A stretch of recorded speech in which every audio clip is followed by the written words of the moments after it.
Hey everyone, welcome back to our channel. If you're new here, please subscribe. I'd really love that. If you're returning, how you doing?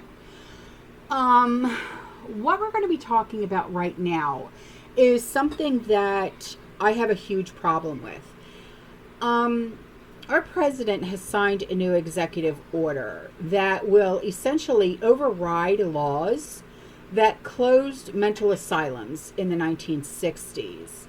And start allowing states to once again involuntarily reinstitutionalize people that are deemed a danger to themselves and to others. Okay, so I'm going to bring something up here.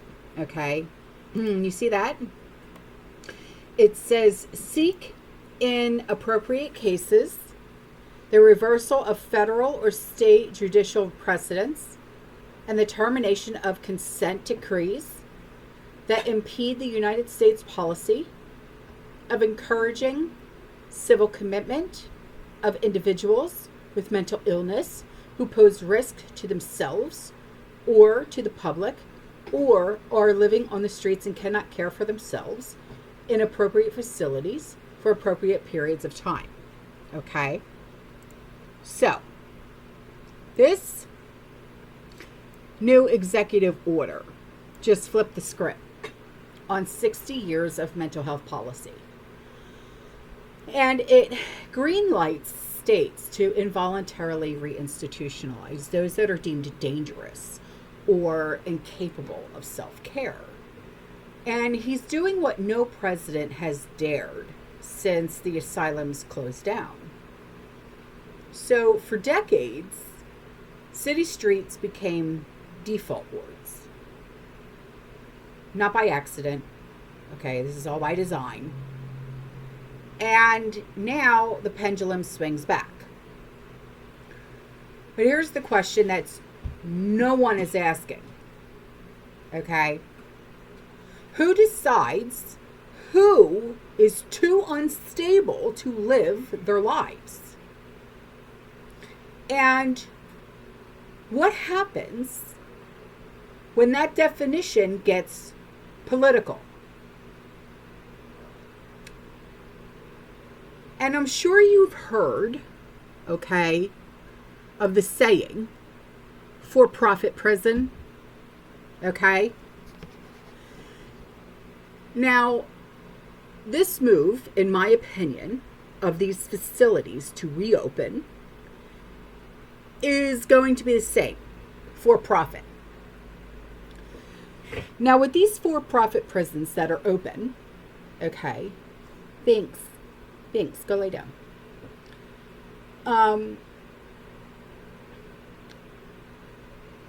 Whether you realize it or not, sheriffs, lawyers, prosecutors, judges, they all get kickbacks or their pockets lined to make sure that beds in these for-profit prisons stay filled.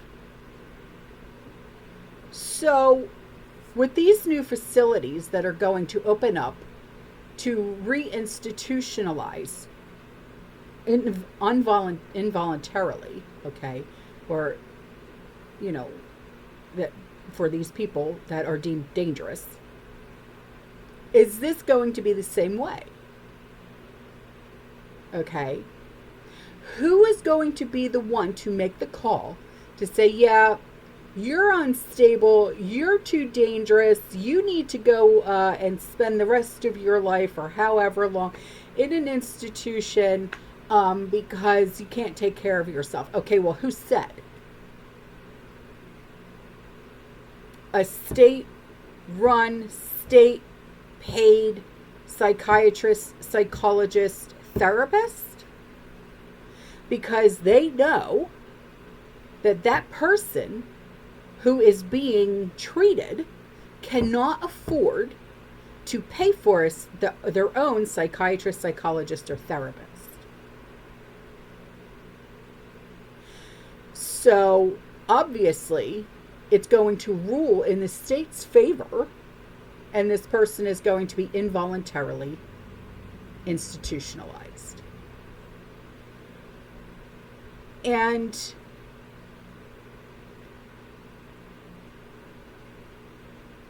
Do I think that some people need help? Absolutely. I am not against that, because I think that our jails, even some of our prisons, maybe, I don't know. I've never been to one. um, I've never, been, whatever. Um, I think that a lot of people are arrested um, for things, like, I believe that, okay, like, when it comes to like substance abuse and stuff like that, I think that those individuals should be able to have an option. Instead of jail, put them in a rehabilitation center. Okay, here is your option. Go to a rehabilitation center so you have a better chance at life.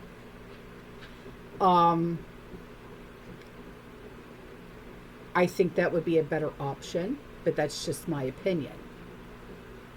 Now, do we have unstable people? Absolutely. But to do this without another option, because, it's involuntary, first of all. What are they going to do? Just pick them up off the street?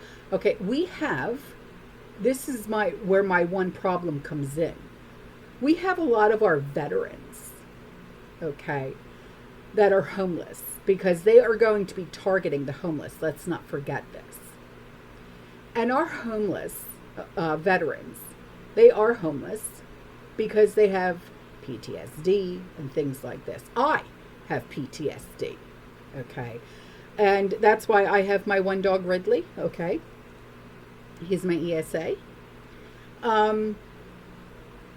And so, to say that homeless veteran who has PTSD, and he's been on the battlefield, and the things that he has seen, and because he might have a lash out, makes him dangerous? Absolutely not. Give him the outlets that he needs in order to live a very productive and wonderful life, and give him the friggin' respect that he deserves because he fought for this country. That right there is what he needs. That's what he deserves.